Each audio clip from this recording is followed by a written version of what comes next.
반갑습니다. 이 오전 이곳을 찾으신 모든 발걸음에 하나님께서 복을 주시기를 바랍니다. 저는 방금 복이라고 말씀드렸는데요, 복은 하늘에서 내려오는 거예요. 우리가 참 실력이나 혹은 판단이나 선택을 잘해서 차지하는 게 아니고, 하나님께서 하늘에서 이렇게 온 세상을 이제 내려다 보시다가 저 사람에게 줘야지 하는 게 그게 복이죠. 그게 돈이든 명예든 권력이든. 그렇지 않고 내가 수단이 좋아서 혹은 줄을 잘 서서 때를 잘 만나서 차지하는 것은 그게 명예든 재물이든 복이 안 될 수도 있죠. 우리 그렇잖아요. 우리 참 그전에 막상 대통령에 당선되었을 그 당시는 참 가문의 우리 고장의 영광이다 그랬잖아요. 근데 우리 한국 보면은 대통령 딱 임기 끝나자 어떤 사람은 절로 도망가고 어떤 사람은 자살하고, 복이 아닌 거예요. 그게 대통령 안 됐다면 아직 살아 계실 텐데. 그러니까 복은 하늘에서 내려오는 것입니다. 좋은 것은 다 하늘에서, 햇볕도 계절도 비도, 그렇죠? 구원도 진리도 우리 인간 속에서 솟아나는 게 아니죠. 복을 받으시기를 바랍니다. 복을. 요셉이 복을 받으니까 온 애굽이 또 그 주변 나라가 그 굶어 죽을 수밖에 없는 때에 먹고 살잖아요. 또 다윗이 복을 받으니까 온 나라가 얼마나 태평스럽고 서로 기뻐하고 감사해요. 그게 하나님께로부터 복을 받는 분들이 되기를 바랍니다. 그럼 어떤 사람이 복을 받는가? 그건 답이 뻔하게 나와 있지요. 팔복. 심령이 가난한 자는 복이 있나니, 애통하는 자는 복이 있고, 온유한 자는 복이 있고, 더 옳은, 더 바르게 되는, 더 선하게 되는 그 일이 늘 그리운 사람은 복이 있고, 그렇죠? 그게. 그러니까 내가, 내 아들, 딸이 어떻게 복을 받는가 우리는 헤맬 필요가 없어요. 팔복에 뻔하게 나와 있으니까. 맞습니까? 근데 왜 우리가 모르는 것처럼 살아요, 그걸? 딴 데서 사방 찾고 있죠, 딴 데서. 분명히 팔복에 나와 있는데, 이건 우리가 오늘을 혹은 내일을, 우리 사는 인생을, 그리고 하늘에 가는 그것을 딴 데서 헤맬 필요가 없는, 이거는 정말로 답안지 옆에 놓고 시험 치는 거예요. 답안지를 옆에 놓고. 근데 지금 우리 오늘을 보면은 다 모르는 것처럼 딴 데서 그걸 부지런히 찾아 헤매고 있죠. 우리가 심지어 교인들도 밖에 저 사람들이야 몰라서 헤맨다 치고 왜 우리도 딴 데서 그렇게 헤매고 있느냐 말이에요. 애통하는 자는 복이 있나니, 심령이 가난한 자는 복이 있나니. 하나님께서 저를 한 발 한 발 인도해 주시지 아니하면 저는 나도 모르는 사이에 길을 벗어나 있고 헤매고 있고, 그리고는 또랑에 빠져서 허우적거릴 수밖에 없으니 하나님 저를 걸음마다 인도하셔야 되겠습니다. 그게 가난한 심령이죠. 그게. 근데 우리는 돈만 좀 있어도 가난한 심령 던져버려요. 공부만 좀 해도 가난한 심령에서 도망가 버린다니까요. 공부만 좀 해도. 집안 좀 좋고 인물만 좀 좋아도 가난한 심령 아니라니까요. 복을 못 받지요. 근데 우리는 가만 보면은 이렇게 복 못 받는 쪽으로, 복 못 받는 사람이 되려고 애를 써요. 시간과 돈과 노력을 엄청나게 거기서 들이면서. 그게 애통한 자는 복이 있나니. 지금 이 시대 재림의 징조는 점점 더 동서남북에서 뚜렷한데 그리그리에는 죄악이 넘치고 골목마다 부패, 타락이 홍수를 이루고 있고, 그렇지, 저 사람들은 망할 사람들, 우리는 교회 다니니까, 재림교회 교인이니까 우리는 구원받을 사람들, 그렇게 하면 애통한 마음 아니지요? 우리 주위에 그리그리에 넘치고 있는 부패와 죄와 타락상을 보면서, 또 사실 그런 죄악적인 요소들을 좋아하는 본성이 내 안에도 있지요. 난 아직도 참아서 그렇지. 그런 주위와 나 자신을 보면서 우는 자, 애통하는 자는 복이 있을 것입니다. 그런 사람들은. 지금 사실 우리 교회가 이렇게 크게 부흥을 하려면 우리 중에, 우리 아들, 딸들 중에 복 받는 사람이 많이 등장해야 되는데, 누가 봐도, 세상이 볼 때도, 아, 요셉이, 다니엘이, 다윗이 복을 받는구나, 하늘이 그들을 인정하고 돌보는구나 해서 그 시대가 부흥을 하죠. 근데 세상 사람들한테 우리가 지금 우리는 복 받는 사람이에요 하고 막 선전을 해도 그들이 인정을 안 해줘요. 뭐 우리하고 차이 없잖아요 그러고 있다니까요, 그들은. 그러니까 참 이 시대에 우리 중에 세상 사람, 우리끼리 볼 때도 세상이 볼 때도 참 복 받는 사람이 없어서 이렇게 사람들이 교회에 올라오고 안 하는지도 모르겠어요. 복을 받으시기를 바랍니다. 어떤 사람이 복을 받는가? 답이 뻔하게 나와 있어요. 답이. 하나님께서 보시되요, 그러니까 하나님께 복을 받는 사람들은 공통점이 있대요. 처음 몇 년은 아주 고생을 하더라고요. 고생을. 그러니까 요셉 같은 경우에도 처음 몇 년은 이 친구가 그 어떤 환경에서도, 그 어떤 입장이 되었어도, 어떤 자리에 있어서도 변함없이 가난한 심령으로 사는 사람이 되었구나 확인이 되면 거기다가 하나님께서는 이제 한량없이 쏟아붓지요. 그게 확인이 안 됐는데도 종이에서 재상되고 혹은 다윗처럼 왕 되면은 그 사람 그 영혼을 망치는 거죠. 그러니까 하나님께서 요셉을 딱 보실 때, 이 친구가 이제는 총리가 돼도 어깨에 힘 안 주겠구나 그 말이죠. 여전히 예수님만, 하나님만 바라보고 살겠구나 확인이 되니까 그때부터 얼마나 그를 통해서 온 세상 천지가 알도록 요셉을 높이나요. 그렇죠? 다윗도 마찬가지. 하나님께서 다윗이 골리앗을 죽이고 참말로 약관 17살 나이에, 그렇죠? 17살 나이에 골리앗을 죽이고는 온통 다윗, 빨래하는 데 가도 다윗, 밥 먹는 데 가도 다윗, 논밭에 가서 밥 매는 사람들, 그들도 다윗이 골리앗을 죽였다는 온통.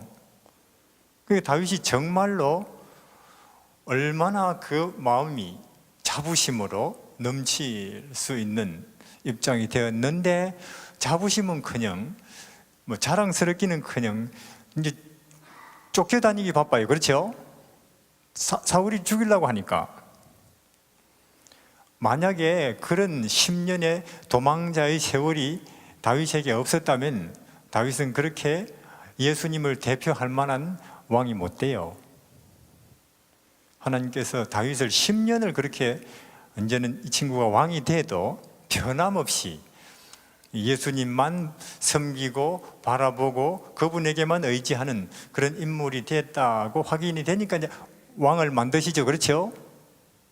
그러니까 우리는 내가 아직 왕 안 되는 게, 혹은 내가 엄청나게 사람들에게 주목을 안 받는 게, 우리 교회에 사람들이 몰려오지 않는 게 오히려 그걸 다행스럽게 생각해야 된다니까요.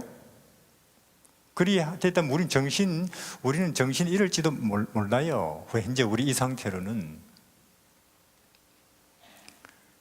그래서 하나님께서 우리가 참으로 아무리 누가 지켜 세워도, 아무리 짓밟아도 변함없이 예수님을 바라보는 그런 영성이 준비됐다고 보시면은 그때 복을 쏟아 부으십니다.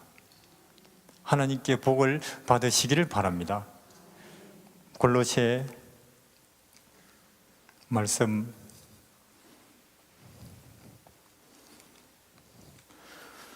우리는 지금 부흥을 말하고 있고 우리는 지금 선교를 이야기하고 있는데 우리에게 참말로 진리가 있다면, 우리에게 복음이 있다면, 우리에게 진짜가 있다면 그는 하나님께서 하루아침에 이루게 해주실 거예요. 우리에게 참말로 진리가 있고 구원이 있고 생명이 있다면, 진짜가 있다면 하나님께서는 그것을 온 세상에 드러내기 위해서 아마 특설 무대를 설치하실걸요. 그렇죠? 그를 온 세상이 보게 하시려고 위성 중계까지 하실걸요. 다윗에게 진짜가 있었거든요. 맞습니까? 하나님이 이렇게 하늘에서 온 세상을 구워 보니까 베들레헴 언덕에 희한한 아이 하나 있어요. 맞습니까? 학교는 안 다니는데 양치기를 하지만은 희한한 아이 하나 있다니까요. 사자를 때려 죽이고 곰을 때려 죽인다니까요. 아이가 예수님을 믿으면서. 그렇죠? 예수님을. 그래서 하나님은 그 아이를 스카우트 하시고 싶었어요. 아니, 저 친구가 저런 실력을 가지고, 실력 아니죠, 저런 엄청난 믿음을 가지고 사자나 곰만 때려잡기는 아깝지, 그 말이죠. 저 친구를 온 세상 앞에, 온 이스라엘 앞에 세워야 되겠다 해서 하나님이 준비하신 특설 무대가 골리앗 아닙니까? 그러니까 우리는 지금 왜 휴업령이 안 오지? 왜 매매권이 발동 안 되지? 그때가 되면 내가 보란듯이 한번 뜨거운 믿음을 보여주겠는데 웬걸요? 다윗이 없는데 골리앗을 등장시켜 보십시오. 이스라엘은 망하는 거예요. 지금 우리는 선교를 이야기하고 부흥을 지금 이야기합니다. 참말로 우리 안에 진짜가 있다면, 우리 안에 예수님이 계신다면, 내 안에 복음이 있다면 그것은 그냥 하루아침에 하나님의 준비를 통해서, 하나님의 계획을 통해서 이루어질 거예요. 우리는 진짜를 가지고 있느냐? 내 안에 온 세상 앞에 보여줄 만한 그것을 우리가 생각해야 되는 거예요. 그렇지 않으면 우리는 노력한 만큼의 소기의 성과를 거두고 말겠죠. 그렇죠? 물론 저도 선교사 중에 하나입니다.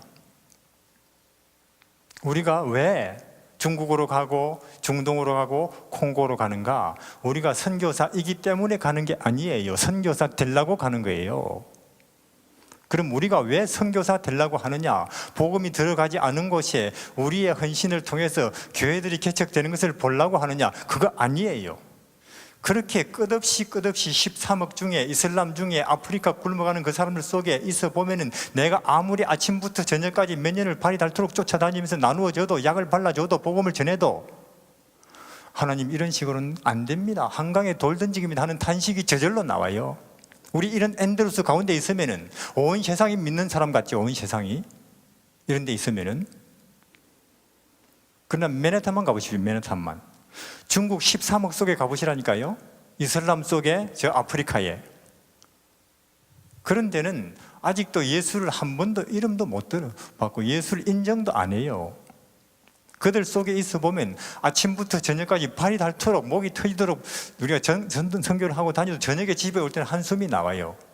하나님, 제가 이렇게 해본들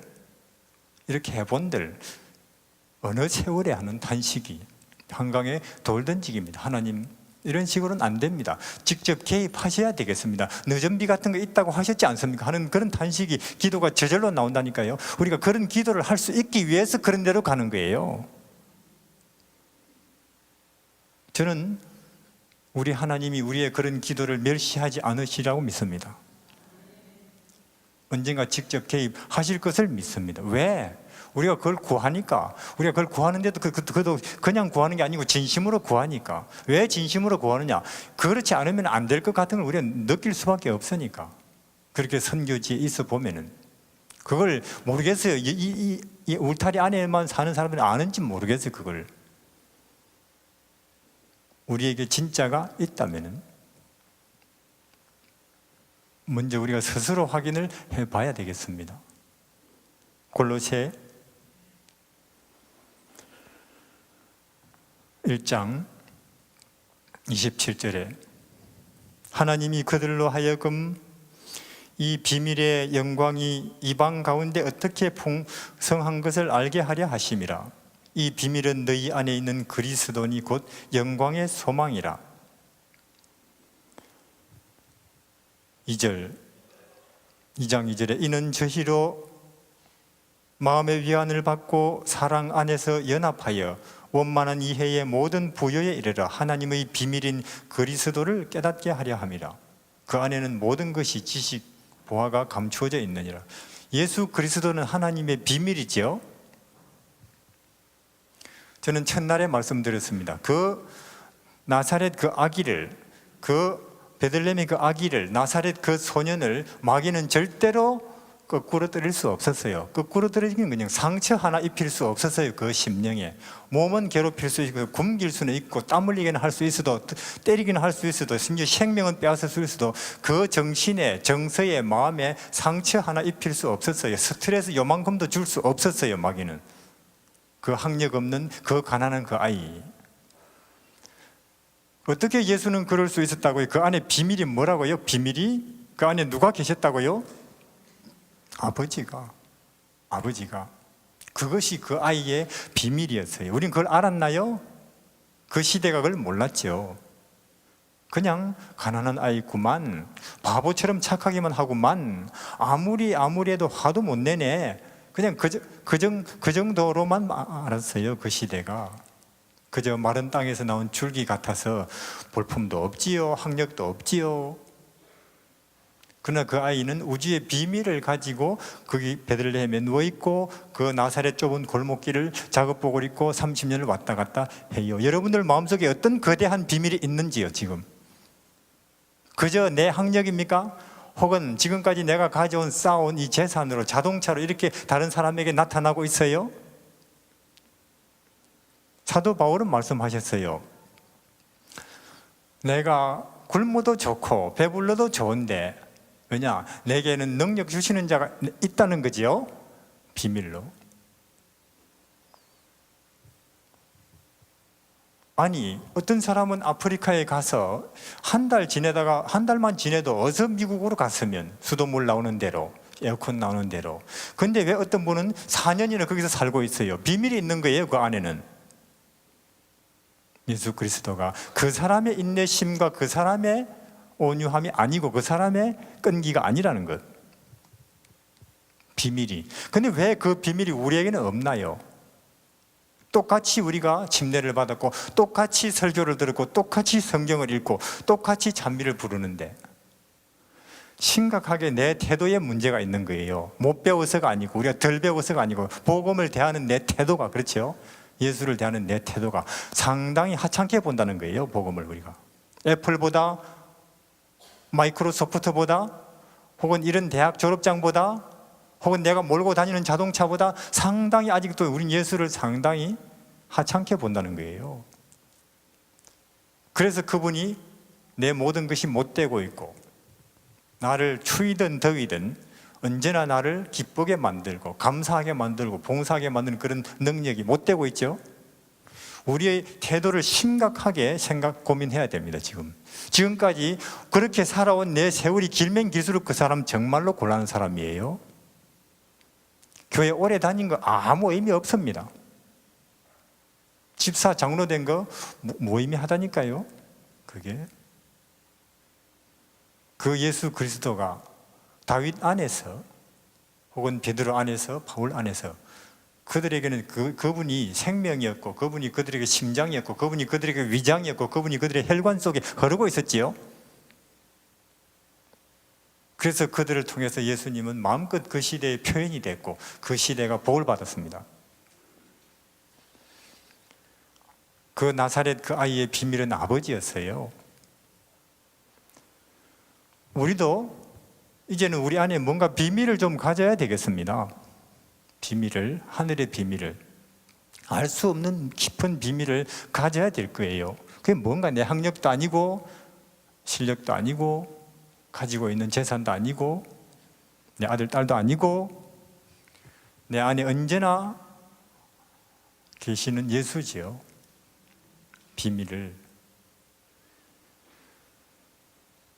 그분이 이 땅에 오신 것은 하늘의 법칙을,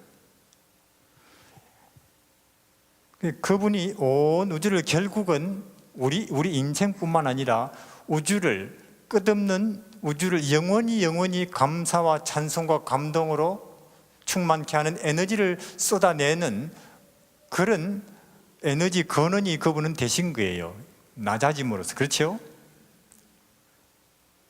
우리는 낮아지기로 결심해야 되겠습니다. 글쎄요, 우리가 인생을 지금까지는 많이 더 가지기 위해서, 더 인정받기 위해서, 혹은 더 실력 있기 위해서 지금까지는 애를 써 왔는데, 그렇죠, 지금까지는. 그래서 나를 통해서 감동받는 사람이 없는, 심지어 내 아들, 딸도 감동을 못 받았는데, 나를 통해서. 이제 남은 인생이라도 이제는 우리가 낮아지면서, 한번 죽기까지 낮아지면서 우리가 뭔가 내 주위 사람 몇 사람이라도 감동을 줘야 안 되겠어요? 이렇게 인생 끝나서 되겠습니까? 이렇게 인생 끝나서? 그리고 우리 교회를 나아가서는 온 세상을, 그럴 만한 방법이 있다면은 우리도 지금보다 우리도 뭔가 낙차를 가져야 될 거예요. 예수님은 우리에게 그 길을, 그게 생명의 길이죠. 그분이 이 땅에 오신 것은 하늘의 생명, 하늘의 영원한 행복과 생명은 어떤 사상적, 어떤 정신적 기반 위에서 유지되고 지속되는가를 보여주러 오셨지요. 그건 뭐냐? 낮아져야 높아지고 던져버려야 얻게 되고 죽어야 산다, 그 말이죠.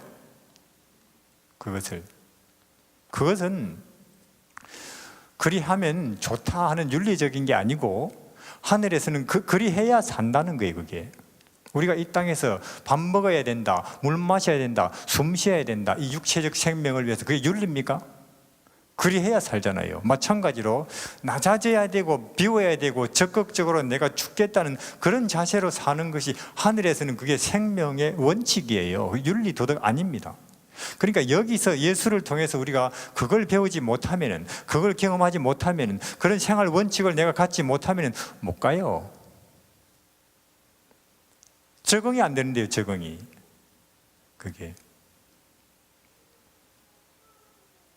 우리는 그걸 예수님의 생애를 통해서 배우는 것입니다.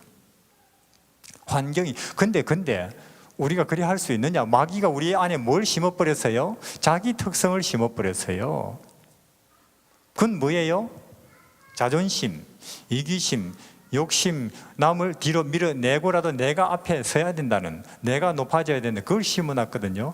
평소에는 우리가 그것이 발동되고 그것이 개발되고 그것이 동서남북 우리 환경으로부터 부추김을 받으면서 우리는 살아요. 그런데 그 정반대의 길로 나아가는 그 에너지는 예수한테서 받을 수밖에 없습니다. 그래서 예수를 믿으라는 거예요. 그래서 그분 외에는 그래서 길이 없다는 거죠. 환경에서, 그런 환경에서 크는 거죠. 그런 환경에서 믿음이 자라고 진리가 자라고 행복이 되고, 환경이 좌우합니다. 밖에 나가면 더울 수밖에 없어요. 여기 오면은 시원하고. 바울이 그렇게 할 수 있는 것, 다윗 혹은 요셉이 그렇게 할 수 있는, 그들은 그런 환경 속에 있지요. 정신적 환경. 자, 지금 제가 들고 있는 이 마이크 씨의 딱딱한 물건, 여기도 밖에 갖다 놔도 한국에 갖다 놔도, 근데 이것이 어디에 들어가면은 액체가 되는 특수한 환경이 있겠지. 어디에요? 영광로. 마찬가지로 우리 세상 동서남북은 욕심, 이기심, 근심, 수고하고 무거운 짐진 인생들 다 그런 분위기로 흘러가지만, 거기만 딱 들어가면 믿음이고 소망이고 사랑이고 희생이고 겸손인 특수한 환경이 있지. 어디에요? 예수 그리스도. 거기만 들어가면 그래서 저는 이번 한 주간 동안 예수라는 환경이 그럼 과연 뭔지, 그는 누구며, 그의 존재 방식은, 그의 사고 방식은, 그의 생활 방식은 어땠는지, 그걸 그래서 말씀드리는 것입니다. 오늘 예수의 모습 하나 더 보겠습니다. 혹시 여기 영상을 제가 준비를 했는데요, 누가 좀 이거 틀어주시겠습니까? 영상 하나 보시겠습니다.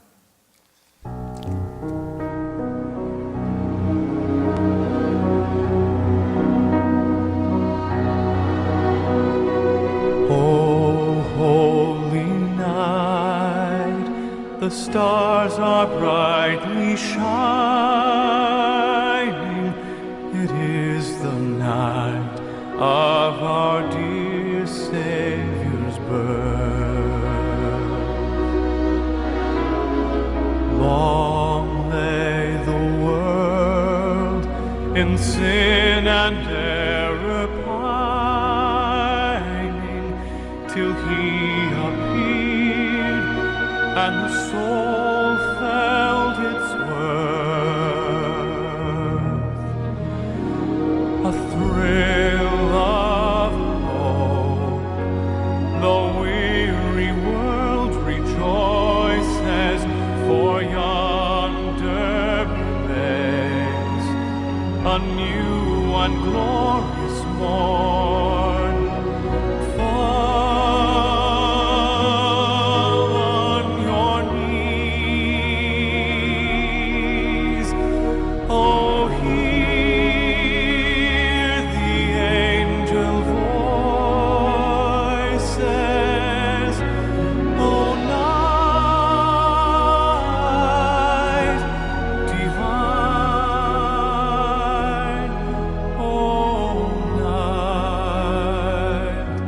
When Christ was born, O night divine,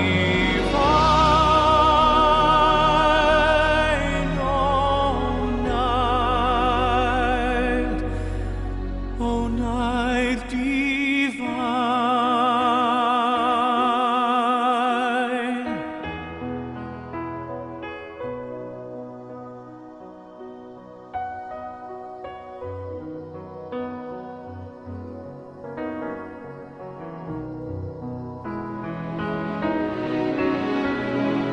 Chains shall He break, for the slave is our brother, and in His name all oppression shall cease.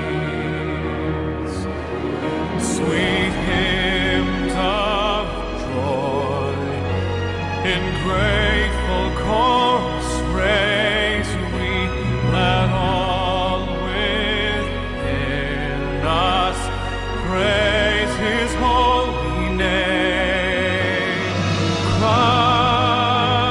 Christ is the Lord,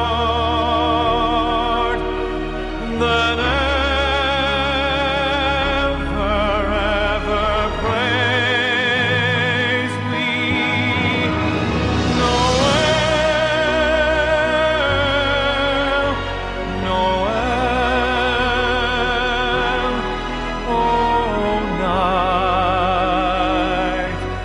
O night divine, Noel, Noel,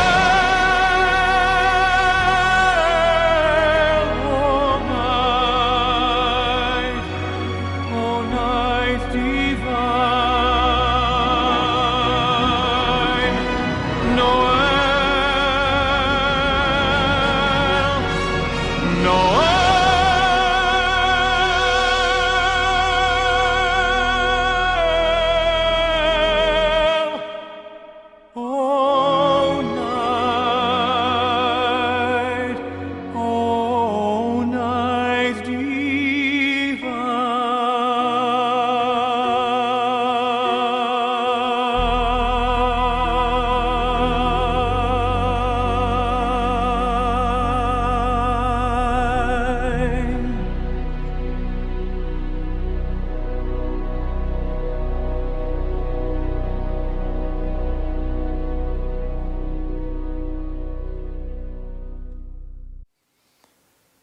참 우리 끝없는 우주 공간과 영원한 세월을 통해서 가장 거룩하고 위대한 사건이 이날 밤에 일어났습니다. 그렇죠?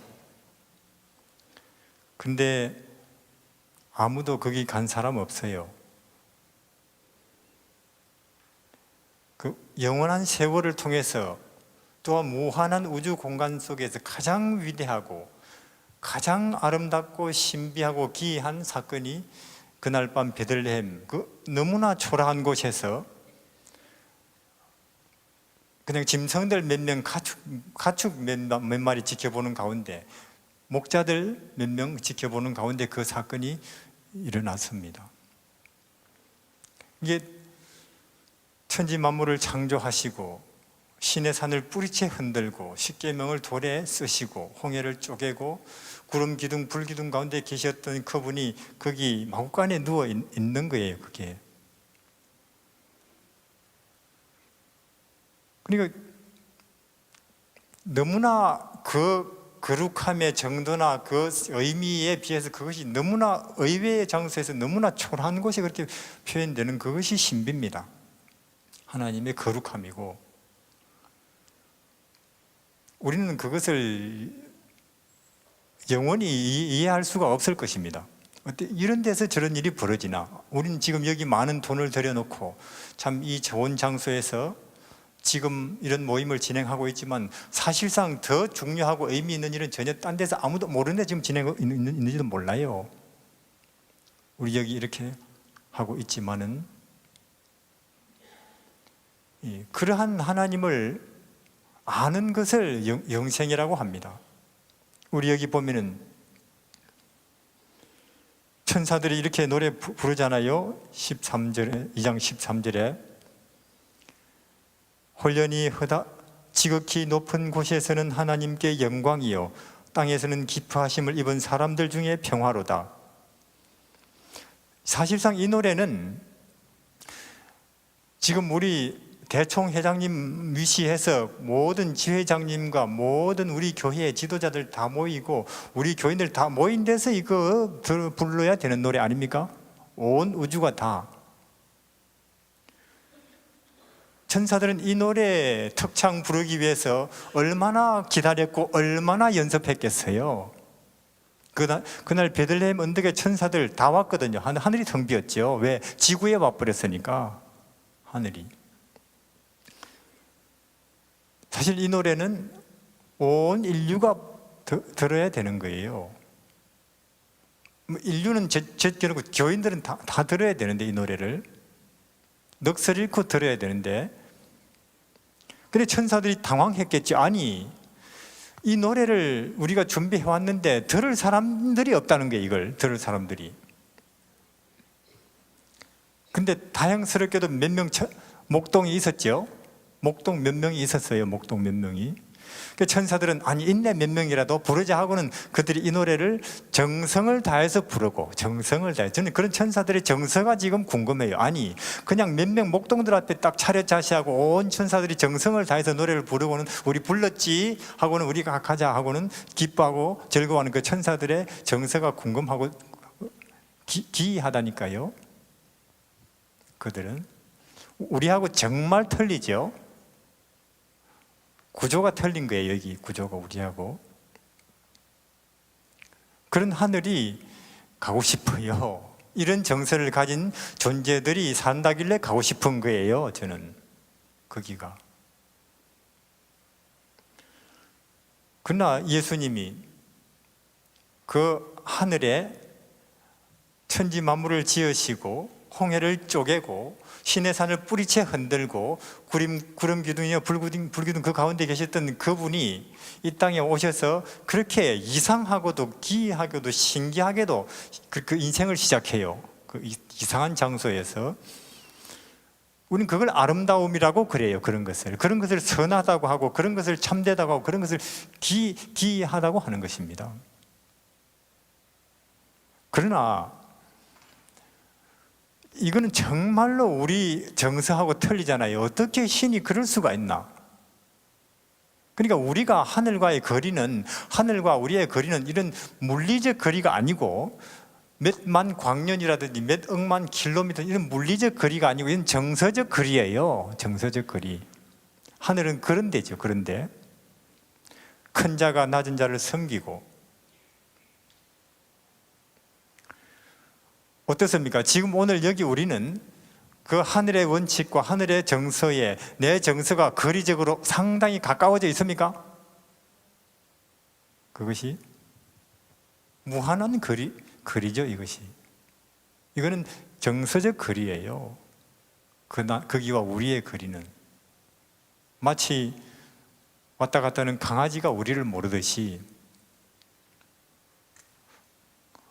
목에 줄 매고 끌고는 다니지만 너무나 먼 거리이듯이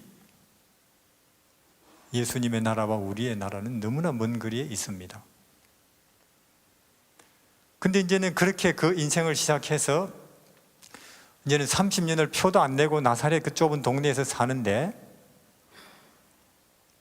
학교 안 갔잖아요. 학교 안 가고 친구들은 학교 가는데 허구한 날 거기서 톱질 망치질 하고 있는 거예요. 그 아이가 허구한 날 신인데 그러나 그 마음속에는 우주와 인생의 모든 비밀을 깨뜨려 아는 그 비밀을 간직하고 그렇게 살고 있지요. 비밀을 간직하고 살고 있는지요? 마음속에 뭔가 남은 알 수 없는 나만의,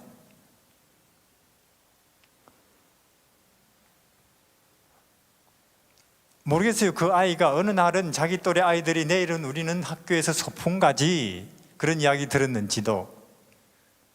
근데 아마 마리아 엄마가 가만 보니까 이 아이가 자기도 소풍은 따라서 가고는 싶지만은 말은 못하는 것 같아서, 그래서 너도 내일은 네 친구들 따라서 한번 가볼래?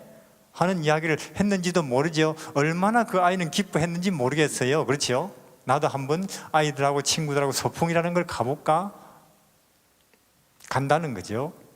근데 너무나 가난했기 때문에 입은 옷은 자기 친구들, 물론 학교 다니는 친구들 뒤에 붙어서 끼어서 가는 소풍이지만은 제일 초라한 옷일 테고, 쉬는 것이나 준비한 도시락은 또 형편없는 것일 테고, 고구마 한두 개 봉지에 담아서 싸가는 도시락일지도 모르지요만은 우리 같으면 쑥스러워할 텐데, 나는 학교도 못 다니는데 입은 것도 이런데 내 도시락은 가장 초라한데 쑥스러워할지는 모르는, 그러나 그 아이는 너무도 친구들하고 기쁘고 감사하고 즐겁게 어울리면서 소풍을 즐겁게 하루를 갔다 와서 엄마한테는 얼마나 기뻤는지 이야기를 했을 거예요.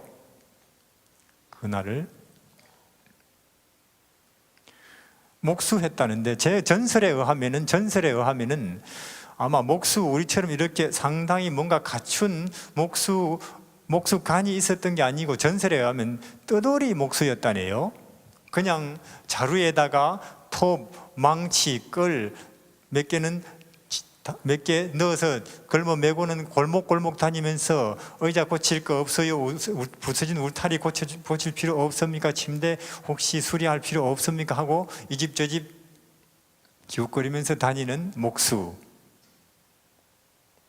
그렇게 해야 그날을 먹고 살 것이 생긴다네요.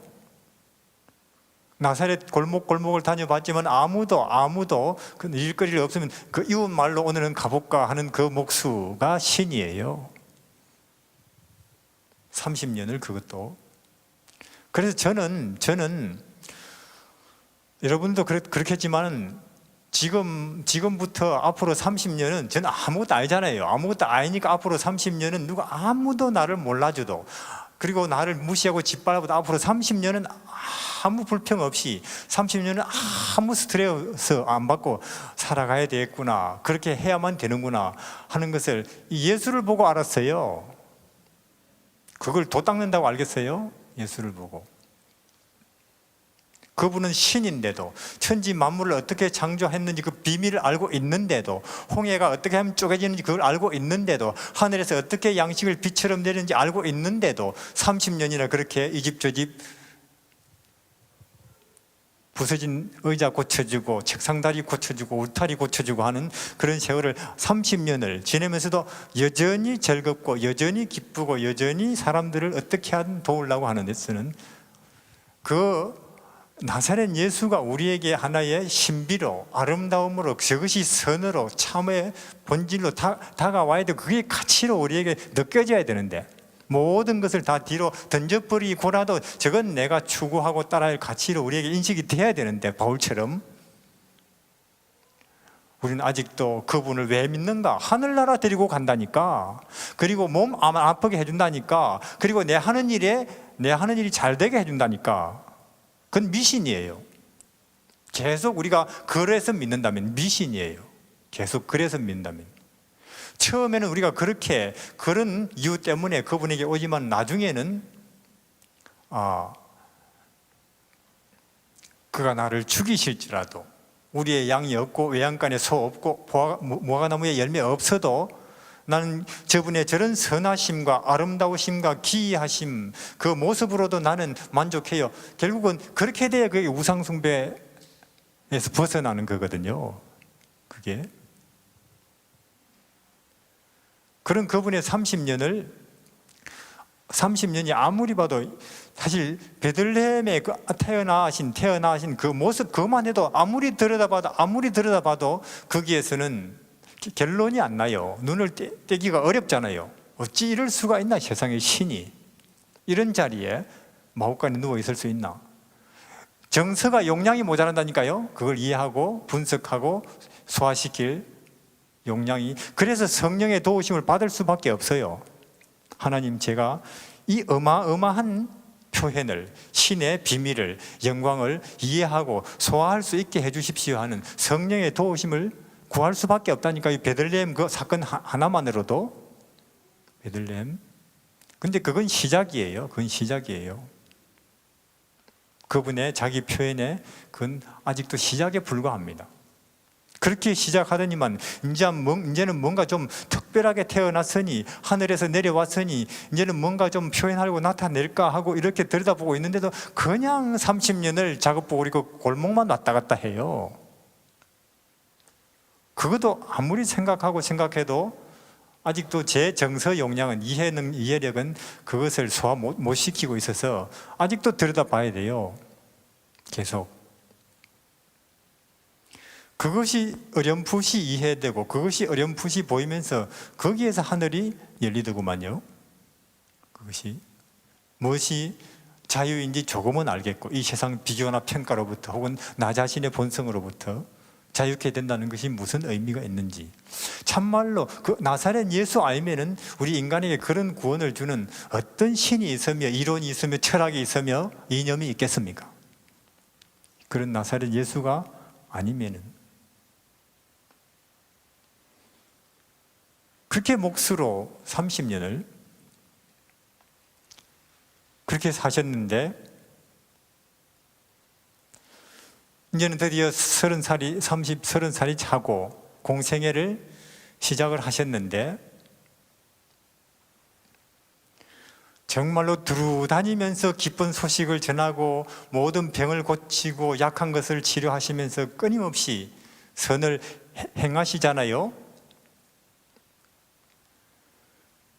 가만 보니까 이 예수라는 분은 이 존재 방식이나 사고 방식이나 생활 방식이 고도로 정신이에요. 고도로 정신, 고도로 영혼이에요. 사람이 떡으로만 사는 게 아니고 마음이, 정신이, 영혼이 더 중요해요. 물론 우리도 먹고 배부르고 나면 얼마든지 그런 말 합니다. 그러나 40일을 굶겨 놓으면 그런 말 나오겠어요? 우리는 지금 제가 아까 들으니까 이 미국의 경제가 안 좋다고 걱정을 한다네요. 미국의 경제가 안 좋다고. 그럼 뭐예요? 반찬 10가지 놓다가 8가지로 줄어든다, 그거 걱정하는 거 아니에요? 그게 그런 우리가 나중에 참말로 사고 팔 수 없는 상황이 되면은, 혹은 극한 상황이 오면은 내가 용감하게 내 신앙을 표현해 줄 것이라 안 되는 거예요. 그것은 골리앗 앞에 이스라엘 사람들이 벌벌 떨잖아요. 그분은 40일을 굶고도, 그렇죠? 40일을 굶고도 음식보다는 영혼의 필요가 더 급합니다. 그러고 있죠? 우리가 지금 우리 아들, 딸을 그렇게 키웁니까? 우리가 니는 공부는 못해도, 니는 돈은 못 벌어도, 니는 예수를 아는 일에는, 기도를 하는 일에는, 성경을 알고 전하는 일은 전문가가 되어야 된다. 그렇게 합니까 우리가? 그러니까 우리가 정말로 진리를, 하늘의 빛을, 하나님의 영광을, 구원을 하찮게 여긴다니까요. 예수님이 말씀하셨어요. 나를 존중하는 자는 내가 존중한다. 그러나 나를 4번째, 5번째, 6번째쯤 놓고 나를 취급하는 사람들은 나도 그를 그 정도에 놓겠다, 그 말이죠. 그러나 우리 조상들은 아브라함, 다윗, 요셉, 바울 그렇지 않았어요. 그들에게는 보이고 들리는 육체, 경제, 물질은 한참 낮은 것이었죠. 예수를 통해서 하늘을 봐버렸기 때문에, 영원을 받고 진리의 선함과 아름다움을 봐버렸기 때문에 고도로 정신이에요, 그분은. 왜냐하면 겟세마네 보면 겟세마네, 그분은 조금 전까지만 해도 너희는 마음에 근심하지 말라, 하나님을 믿으니 또 나를 믿으라, 그렇게 하셨잖아요. 그런데 딱 그렇게 하시던 분이 그렇게 말씀하신 지 한 2시간도 안 지나서 겟세마네 입구로 딱 들어가시자마자 어떻게 돼요? 비틀거려요. 한 걸음 떼놓기도 힘들어해요. 한 걸음 떼놓기도. 그리고는 요한아, 베드로야, 나를 좀 붙잡아 줄래? 그러고 있다니까요. 그리고는 땅바닥에 엎드려서 안 떨어지려고 손으로 바위를 긁고 있어요. 그리고 풀뿌리를 붙잡고는. 자, 무엇이 그분을 그렇게 만듭니까? 조금 전까지만 해도 너희는 마음에 근심하지 말라, 그렇게 하시던 그분이 이제는 그렇게 사시나무처럼 흔들려요. 풀뿌리를 붙잡고 손톱이 빠지도록 긁고 있다니까요. 엎드려서. 아무 신체적인 혹은 주위의 정서적인 그런 타격은 입은 것이 없어요. 그건 순전히 다 정신세계에서 일어나는 고뇌예요. 그게 다. 다시 말해서 우리 죄를 짊어지시기로 이제는 딱 하고, 겟세마네 동산에서는 그분이 우리 죄를 짊어지시는 예행 연습을 하시잖아요. 그러니까 우리 죄를 딱 짊어지고 우리 죄가 그분의 어깨 위에, 영혼 위에 얹히니까 아버지 하나님이 무서운 얼굴을 하고 그분에게서 등을 돌립니까? 그래요. 겟세마네 동산에서는 그분이 우리 죄를 진다는 것은 우리가 남의 죄 책임지는 거하고 틀려요.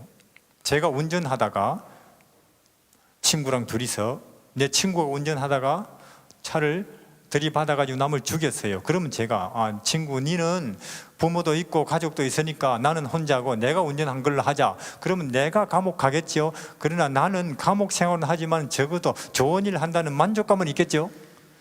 예수가 우리 죄를 짊어진다는 것은 내가 한 그 부끄러운 짓, 히틀러가, 김일성이 한 그 부끄러운 짓을 한 그 부끄러움을 다 실제로 느끼는, 자기가 한 걸로 실제로 느끼는 거예요. 그걸.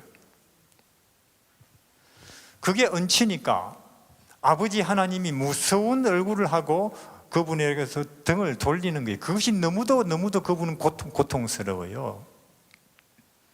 왜냐하면 그분이 지금까지 베들레헴에서부터 나사렛 혹은 갈릴리, 지금까지 그분이 그렇게 기쁨과 감사와 평안과 너희는 마음에 근심을, 그건 항상 누가 그분과 함께 계셨기 때문이에요? 아버지께서 나와 함께 하셨기 때문에. 그래서 그 아버지의 임재가 그분에게는 생명이고 호흡이고 기쁨이고 평안이었는데, 그분이 이제는 분리하는 거예요, 스스로. 그러니까 우리는 예수님에게서 우리가 돌아설 때 내가 텔레비 보려고, 연속극 보려고, 골프 치려고 돌아서죠. 그렇죠? 그러나 예수님이 아버지와 분리되는 것은 아버지 쪽에서 자기를 가려보는 거예요. 이해하시겠죠? 다시 말해서 이래도 할래? 그 말이에요. 이래도 할래? 네가 이 인간의 죄를 짊어지는 게 이런 건데 이래도 책임져 볼래? 그 말이에요. 예수님도 정말로 이거 장난이 아니에요. 실제로 짊어진다고 하는 걸 알고는 왔고 또 한다고는 했지만 딱 해보니까 영 딴판이죠.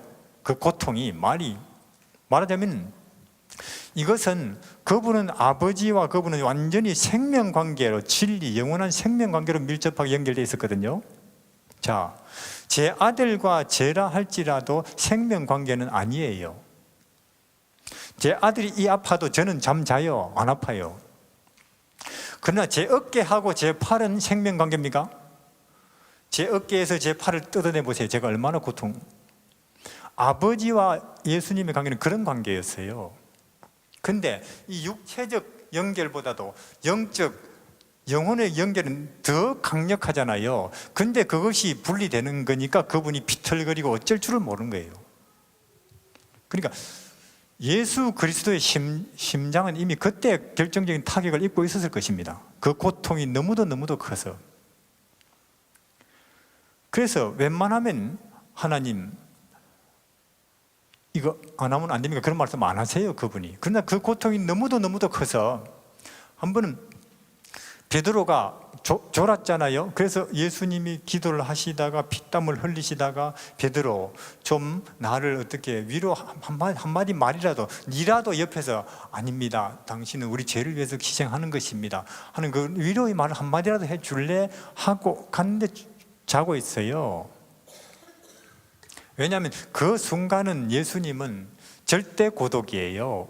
이 땅에서도 버림받고 우주에서도 버림받은 그런 너무도 고통스러운 절대 버림받은 수치스러운 그 상황 속에서 베드로라도 주여 힘을 내시오. 얼마나 힘이 되겠어요. 그래서 베드로가 깨워서 딱 봤는데 얼굴을 못 알아보겠대요. 얼굴을 못 알아보겠더래요. 방금 전하고 너무나 다르니까 피가 벌게요. 일그러질 대로 일그러져 있고. 그렇게 큰 고통이에요. 그 고통이. 그래서 하나님께서 하나님 아버지 이렇게 안 하고는 이거 안 되는 겁니까? 인간들 재처리 안 됩니까? 하늘에서는 답이 없죠. 그럼 하겠습니다 하고 3번을 확인하죠. 3번을. 물론 십자가하면 실제로 지평은 십자가에 서지만은, 그러니까 그분에게 있어서는 기쁨도 평화도 행복도 고통도 순전히 어디서 오는 거예요? 순전히 정신세계에서. 근데 우리는 고도로 지금 육체고 물질이죠.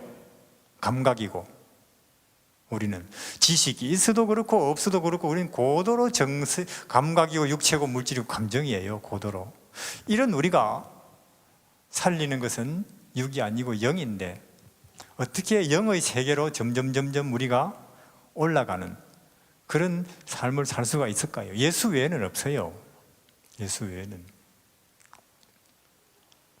우리도 오늘날처럼 더 이상 보이는 것에, 느껴지는 것에, 만져지는 것에, 감정적인 것에 흔들리지 맙시다. 하나님은 우리를 초청하셨는데 그분의 세계로 영으로 올라오라는 거 아니에요? 영의 세계로. 이 낮은 데서 너무 그렇게 왈가왈부 혹은 희노애락에 희청거리지 말고 거기로. 그분은 고도로 정신이었고 영혼이었습니다. 먹는 것은 보리빵이건 혹은 보리밥이건 혹은 햄미밥이건 몇 숟가락 넣으면 되고, 옷은 몸을 가리면 되고, 물은 몇 모금 마시면 되고, 그 외에는 오직 그분은 정신이었고 영혼이었어요. 그것이 우리의 가치, 인간의 가치라는 것입니다. 그러다가 그분이 드디어 이제는 십자가에 못이 박히는데요. 장면을 보겠습니다.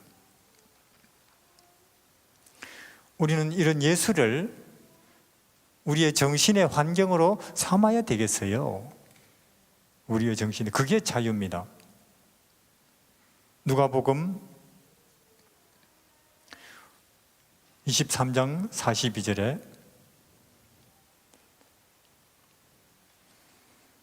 가로되 예수여 당신의 나라에 임하실 때 나를 생각하소서 하니 예수께서 이르시되 내가 진실로 이르노니 오늘 네가 나와 함께 낙원에 있으리라 하시니라. 전 평생을 그 마구간에 태어나서 나사렛에 사시다가 3년 반 동안 두루 다니시면서 선한 일, 착한 일, 의로운 일만 행하시던 그 예수를 결국은 우리 인간이 그분의 그 의와 선과 그분의 온유와 그분의 겸손에 대한 대가가, 우리의 태도는 십자가예요. 그러니까 진리에 대한 인류의 태도가 이렇다는 거예요. 생명과 하늘과 거룩함에 대한 우리의 반응은 이렇다는 거예요. 죽여야 되겠다 그 말이에요. 심지어 모른다 치고 안 믿는 자들은 교회의 태도가 이렇다는 거예요. 진리에 대한 교회의 태도가 이렇다는 거예요. 선에 대한, 희생에 대한, 생명에 대한, 빛에 대한, 하늘의 거룩함에 대한 교회의 태도가 어떻다고요? 이렇다는 거예요. 죽이자는 거예요. 그러니까 가만히 생각해 보면 선교도 좋고 교회 건축도 좋고 신학 공부도 좋은데 이거를 통해서 참말로 우리가 본질에, 하늘에, 영혼에 접근되고 있나? 의구심이 들기도 한다니까요.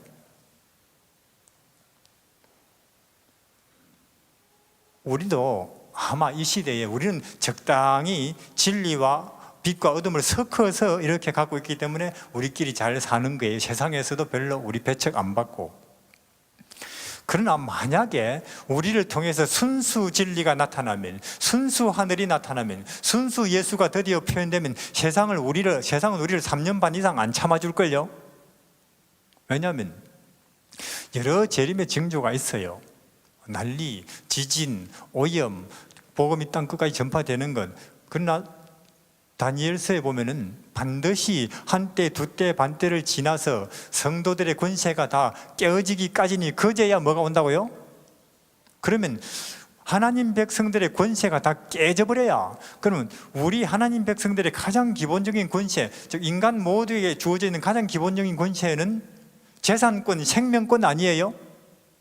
보장받고 있죠 지금. 그러면 우리가 언젠가는 우리의 재산권도 박탈, 우리의 기본적인 생명권도 박탈당할 때가 오겠습니까? 온다고 돼 있죠. 그러면 끝이 온다는 거예요. 근데 지금 미국 정부가, 대한민국이, 온 세상이 우리를 그렇게 나쁘게 보나요? 우리를 그렇게 이 땅에서 제거해야 될 종족들로 보나요? 오히려 안식일 교인들 좋은 사람들이지, 건전하고 건강 잘 지키고, 그렇죠? 권장받아요 우리는. 그러나 참말로 우리를 통해서 순수 진리가, 순수 하늘이, 순수 예수가 표현되면은 그때부터는 세상이 안 봐줄걸요. 교회도 안 봐줄 것입니다. 그렇게 한 3년 반을 우리가 떠들면은 이들을 완전히 제거해버리자, 재산권, 생명권 다 박탈해버리자, 그때 그런 일이 벌어질걸요. 그럼 재림이 올 것입니다. 여기 보니까 세상은 예수님이 참말로 공개적으로 하늘을 설명하고 하늘을 표현하니까 3년 반 견뎌졌어요. 드디어 십자가에 못이 박혔습니다. 이제 높은 데서 사람들은 저 밑에 있으니까 나무에 달려보면 그래 높아요. 예수님의 고통은 손발에 박혀있는 못이 아니었대요. 그거는 감각도 없었답니다. 그분의 마음속의 고통은 뭐냐 하면은 거기 십자가에 못이 박혀서 인간들이 모른다 이거. 내가 이렇게 자기들 죄를 위해서 죽는 걸 아무도 모른다. 그러면 이 개죽음 아니냐. 자, 마귀는 예수의 영혼을 빨래 짜듯이 짜고 있죠 지금. 네 아무리 지금 여기서 매달려 죽어봤자 세상이 알겠냐? 지금 평생을 성경 연구하고 가르쳐오고 믿는 이 친구들이 지금 모르고 있는데, 제사장들이 적극적으로 오히려 너를 죽이려고 하는데 세상이 알겠나? 그만 내려오라고. 그리고는 원래 있던 하늘로 가라고. 이 지구는 그냥 내한테 맡겨놓고. 마귀는 그렇게 예수의 영혼을 마지막까지 지어 짜는 거예요. 그게 예수의 고통이었습니다. 인간들의 철저한 무지, 마귀에게 철저하게 기만당하고 마비되어 있는 인간들의 선에 대한 감각, 그것을 십자가에 달려있는 그 상태에서 그는 너무나 고통스럽게 느끼면서 손과 발에 못이 감각도 없다니까요. 누가 알아요 그걸? 아무도 모른다는 거예요. 자, 대부분은 욕을 하고 있고 조롱을 하고 있고 내려와 보라 그러고 좀 좋은 상태, 좀 상당히 양호한 상태에 있다고 하면 그저 울고 있고, 그렇죠? 우리는 메시아인 줄 기대했는데, 바랬는데 하면서 예수님은 눈을 크게 뜨고 그 높은 데 매달려서 사방을 둘러봤어요. 누가 한 사람이다 알아주나 해요 하고, 길을 크게 열고 사방을 돌아봤다니까 혹시 누가 한마디라도 믿음의 말을 하나? 아무도 안 하죠. 오직 들리는 이 욕이고 조롱이고 통곡 소리고 제자들의 실망한 얼굴들이고. 근데 그때 참말로 예수님 너무도 기쁘고 너무도 즐겁고 너무도 감사하게도 누가 한마디 옆에서 말해요. 주여, 당신의 나라가 임하시면. 그렇죠? 누구예요 그 사람? 강도예요. 그 말을 들었을 때 예수님은 정말로 날아갈 것 같았어요. 아, 있다 한 명, 있다 한 명. 그러면 가능하다 이거. 얼마나 그 말이 그분에게는 생수고 시원함이고 기쁨이고. 가만히 생각해 보니까 우리 여기 모여서 혹은 또 신학 공부도 하지만 다 쓸데없는 것인지도 모르겠어요. 그렇게 예수님이 고통스러운 그 순간에 아무도 그분을 위로하는 사람 없었으니까. 아무도. 전혀 뜻밖에도 누가요? 누가? 강도가. 그러니까 참말로 누가, 물론 우리가 예수님이 보리떡으로 5,000명을 먹이고 죽은 자를 살리고 문둥병자를 고칠 그때 믿겠다고 줄을 서지요. 그렇죠? 믿지 말라 해도 믿어요 그때는. 근데 이 상황에서 못이 박혀 있고 누가 봐도 저주받는 그 모습인데 믿는다는 것은 어마어마한 일이에요. 자, 구원은 우리 선행으로 받아요? 믿음으로 받지요. 구원은 우리가 얼마나 많이 전도했는가 그걸로 받아요? 믿음으로 받지요. 이 강도의 믿음이야말로 위대한 믿음입니다. 전혀 믿을 수 없는 상황에서 믿는 것. 전혀 믿을 수 없는 상황에서 위대한 믿음. 그러니까 우리가 하늘에 가면 강도 와 있겠죠? 그럼 우리가 아니 하나님, 저 친구가 어찌 여기 올 수 있습니까? 평생을 나쁜 짓만 하다가 십자가에서 한마디 말했다고. 그럼 예수님이 뭐라고 말씀하니까 시끄럽다. 내가 그렇게 고통스럽고 고뇌할 때 너희들은 한 명도 없었지 않냐? 또 뻥긋하지 마. 그러시겠죠? 저라도 그럴 거예요. 저라도 그렇게 고통스러울 때 가장 나를 위로하고 내게 와준 그 사람이 가장 기억에 남지 않겠습니까? 어때요? 지금 나라는 인간은 예수의 기억에 남을 만한 인간인가요? 나라는 인간은 자기만 알죠. 우리는 그런 예수를 알아야 되겠어요. 그런 예수께로 우리가 가야 될 것입니다. 그런 예수를 우리의 환경으로 삼아야 될 것입니다. 그런 예수의 사고방식, 그 머릿속에 왔다 갔다 하는 생각이 뭐였는가, 그의 행동 방식은 뭐였는가, 그의 생활 방식은 뭐였는가, 그게 우리에게 알려져야 되고 우리는 그걸 배우려고 예수를 믿는 거예요. 왜? 그게 진리고 그게 천국의 생명이니까. 그것이. 그리고는 이렇게도 돌아보니까 어머니가 보이죠. 그렇죠? 어머니가 그 걱정을 하시는 것은 그분은 그 어머니가 걱정되는 거 보면 그분도 인간이에요. 그렇죠? 아들로서 인간이에요. 요한아, 내 어머니를 좀 부탁한다. 나는 돈이 없다. 시대에 보면 그렇게 되어 있습니다. 세상에나 천지 만물의 주인인 그분이 돈이 없다니. 그러니까 저는 제가 참 이 나쁜 생각인 줄 알아요. 여기저기 다니면서 좋은 집을 본다거나 혹은 지식이 많은 사람을 보면은 이까짓 그런 생각이 들어요. 이 나쁜 생각인데 사실은 아무리 이래봤자 그분이 가장 필요할 때 베들레헴에 오셨을 때 십자가에 달렸을 때 아무도 몰랐는데 하나도 준비되어 있지 않았는데 그분을 위해서는 그런 생각이 든다니까요. 이상하게 그래요. 참 나쁜 생각이지만은 그러나 어쩔 수가 없이 예수를 생각하면 그래요. 더 모르는데, 더 모르는데, 예수님 오셨을 때는. 요하나 어머니다. 네가 좀, 난 돈이 없다. 우리 하나님이 그런 분이에요. 우리는 그런 하나님을, 우리는 그분을 우리 주님이라고 부릅니까? 우리는 그분을 진리라고 믿습니까? 우리는 그것이 가치라고, 영혼의 가치라고 인정해요? 우리는 그것이 길이라고, 하늘 가는 길이라고 우리는 받아들였습니까? 그럼 그렇게 살아야지요. 그러면 우리가 하늘에 가면 예수님도 그래, 나도 너를 알지, 네가 나를 아니까 그러실 거예요. 부활할 거라는, 그분은 십자가에서는 부활할 거라는 그런 전망 못 봤어요. 일단 짊어지고 나니까, 죄를 짊어지고 나니까, 죄를 짊어지기 전에는 나는 3일에 부활한다 했지만, 일단 막상 우리 죄를 짊어지고 우리 그분의 정서 속에서, 영혼 속에서 아버지가 무서운 얼굴을 하고 돌아서죠. 그 모습을 보는 순간 그분은 부활에 대한 그 일말의 가능성도 못 보는 거예요. 그러니까 요하나 좀 돌봐다오. 드디어 이제는 아직 겟세마네에서도 겪어보지 못한 영혼의 고통이 밀려오는데, 진짜로 아버지가 분리되는 거예요. 그렇죠? 아버지가 분리되는 그 상황이 되니까 너무도 얼굴이 일그러지고, 너무도 일그러져서 아예 태양도, 하나님께 태양을 꺼버렸어요. 십자가를 캄캄한 구름으로 가렸지요. 못 보게.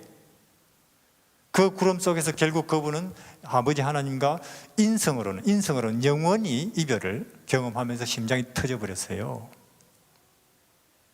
그 고통을 그 인간의 육체가, 그것을 인간의 육체의 용량을 넘어버렸어요. 우린 영원히 그 고통의 깊이를 모를 것입니다. 저는 사람이 스트레스 받으면 한 1년쯤, 2년쯤 받으면 암 걸린다는 소식은 들어봤어요. 그러나 너무도 그 고통에, 너무도 번민이 커서 며칠 만에 심장이 터져버렸다, 그런 소식 못 들어봤습니다. 그럼 예수가 심장 약한 분이었습니까? 30대 가장 심장 근육 강할 때예요. 그것이 찢어져 버리는 고통을 우리는 이해를 못해요. 나 때문이에요. 내가 당해야 될 고통입니다. 사실 우리 자신이 아마 예수님이 세 번째로 이 땅에 오실 때에 인간들은 다 그걸 경험할걸요. 영원히 존재에 거느신 하나님과 분리되는 고통이 뭔지를 그때 알게 될 것입니다. 우리에게는 그 기회가 없어요. 우리는 예수를 믿으니까. 우리는 그 고통을 안 당할 거니까. 그래서 그분의 인성은 왜 나를 버리셨습니까?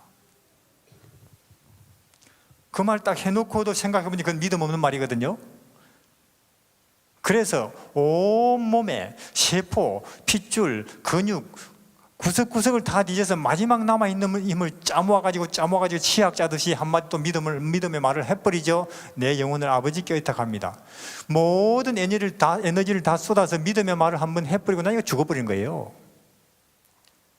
그분은, 우리는 이러한 예수를 진리라고, 길이라고, 생명이라고 믿습니다 하고 공언을 했어요. 우리는 이러한 예수가 우리에게 이해되어야 되고, 우리에게 정서가, 환경이 되어야 되는 것입니다. 우리는 이런 예수를 믿는 거예요. 그 고통을, 우리가 성경을 많이 연구하면 성경을 알 것이고 설교할 수 있을 것입니다. 우리가 복음을 안다면 아프리카 같은 데 가서도, 험한 데 가서도 선교할 수 있을 거예요. 그러나 아무도 없는, 나를 알아주지 않는 식당 뒤에 주방에서 3년 동안이나 설거지를, 그것도 즐겁게 하는 일은 베들레헴 언덕에서 혹은 애굽의 종로로, 감옥에서도 즐겁게 살아갈 수 있는 그런 사람은 예수를 아는 사람만 가능해요. 아무도 나를 알아주지 않는 식당 뒷구석에서 설거지를 몇 년 동안, 그것도 기쁜 마음으로 하는 그런 일은 예수를 아는 사람만 가능하다니까요. 예수를 아는 사람만. 설교하는 사람 많습니다. 가끔 선교하는 사람 있어요. 그러나 하나님이 이 시대에 온 세상을 예수께로 재림으로 초청하시는 일은, 그분의 이 시대에 그분의 뜻을 이루는 일은 예수를 아는 사람을 통해서 하실 거예요. 다윗을 통해서 하셨듯이, 요셉을 통해서 하셨듯이, 다니엘을 통해서 하셨듯이. 예수를 아는 사람을 통해서 마지막 때에 그분의 뜻을 이루실 것입니다. 저는 그래서 제안 드리는 것은, 물론 저도 선교사지만은 예수께로 가자는 것입니다. 예수께로. 우리 대륙선교회의 방향은, 구호는 예수께로 가자는 거예요. 그런 예수를 다시 알고 다시 그분을 생명적으로 만나서 이 시대를 향해서 예수를 선포할 때에 우리가 예수 운동을 하면은 자동으로 그 뒤에 이어서 따라오는 것이 전 재림 운동이라고 믿습니다. 왜냐? 침례 요한이 2000년 전에 예수 운동을 했죠. 그 당시 유대인들은 속죄하면 만날 하는 이야기가 양, 염소, 소지요. 그것을 어디서 어떻게 잡아서 피를 어떻게 뿌리고 그 시체 처리는 어떻게 한다. 그러니까 수천 년 동안 속죄하면은 양, 염소, 소, 그게 그들이 아는 게 전부였습니다. 그런 그 시대에 침례 요한, 웬 허름한 청년이 낙타 가죽옷을 입고 등장해서는 소니, 염소니, 양은 한마디도 말하지 않고 세상 죄는 저분이 지고 가요. 얼마나 이상한 소리였겠어요. 얼마나. 그렇게 요한이 예수 운동을 하고 나니 예수가 등장하대요. 우리는 이 시대에 행복이나 평화나 기쁨 혹은 만족, 천지사방 그걸 찾아서 헤매고 있는 이 시대를 향해서 그쪽에는 그런 거 없어요 하고 말하면서, 그런 것을 당신이 참말로 찾고 싶다면 예수께로 오세요. 이런 베들레헴으로, 나사렛으로, 갈릴리로, 겟세마네로, 십자가로, 그리고 재림하시는 예수께로. 누가 그런 말을 하면서 이 시대 앞에 등장할 수 있을까요?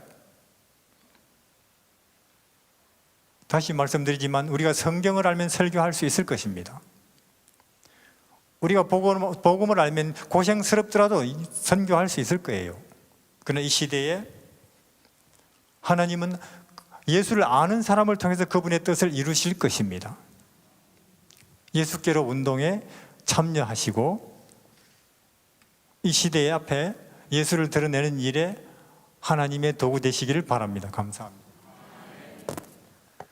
하늘에 계신 하나님, 우리가 낮은 땅에 태어나서 잠시 사는 인생이라서 아무리 애쓰고 연구해도 도무지 알 수 없는 하늘과 진리와 빛의 세계에 속한 것들을 하나님께서 이 땅에 인간으로 오셔서 우리가 얼마든지 알 수 있고 또 얼마든지 다가갈 수 있고 또 우리의 선택에 따라서 경험할 수 있는 진리가 천국이 되어주신 것 참으로 감사합니다.